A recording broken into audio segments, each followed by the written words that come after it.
So good morning everyone, this is Rubina head. और आज हम अपना टॉपिक करेंगे न्यूरोलॉजिकल डिसऑर्डर, जिसमें हमारा टॉपिक है headache. So will start from the definition. Headache होता क्या है? अगर हमारे फेस में, हमारी नेक में दर्द है, हमारे फोरहेड में दर्द है, सो ये हेडेक होता है। इसको हम मेडिकल टर्म में सिफेल्जिया भी बोलते हैं। सो ये माइग्रेन का सिम्टम भी हो सकता है। हम नेक्स्ट करेंगे टाइप्स हमारे पास है सेकेंडरी और प्राइमरी, या हम बोल सकते हैं प्राइमरी और सेकेंडरी।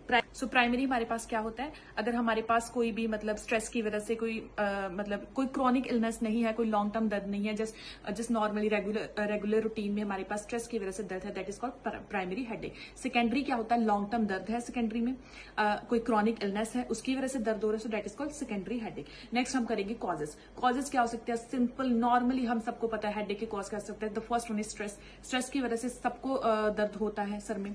अगर हमारे पास हार्मोनल इम्बैलेंस है, हार्मोन्स पे इफेक्ट पड़ रहा है, हार्मोन जब इम्बैलेंस हो रहा है, सो उसकी वजह से हमारे कॉजेज के बाद क्या आता है?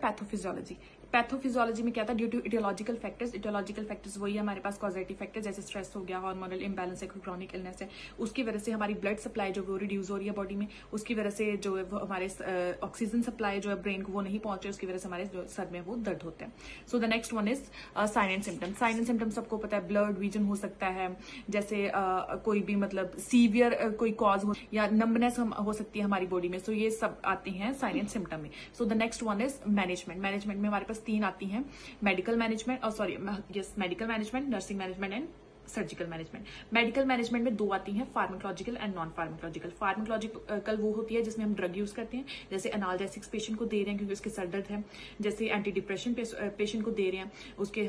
So the non pharmacological management में क्या आता है? जैसे हम उसको डाइवर्जनल थेरेपी दे रहे हैं, एक्सरसाइज करवा रहे हैं, मेडिटेशन के लिए बोल रहे हैं, ये बहुत बेनिफिशियल चीजें हैं। एक्सरसाइज जैसे मेडिटेशन बहुत बेनिफिशियल चीजें हैं, हमारी बॉडी को अच्छे से फंक्शनिंग जो है ये प्रोवाइड करती हैं। So the next one is nursing management में भी हमारे पास लो चार्ट बनता है। एक साइड पे आता है असेसमेंट और दूसरी साइड पे आता है डायग्नोस। असेसमेंट और फिजिकल एग्जामिनेशन। असेसमेंट में हमारे पास आता है पेशेंट की हेड टू टू एग्जामिनेशन चल रही है, हिस्ट्री टेकिंग है, हिस्ट्री टेकिंग में हमारे पास आता है पास्ट हिस्ट्री पेशेंट की प्रेजेंट हिस्ट्री।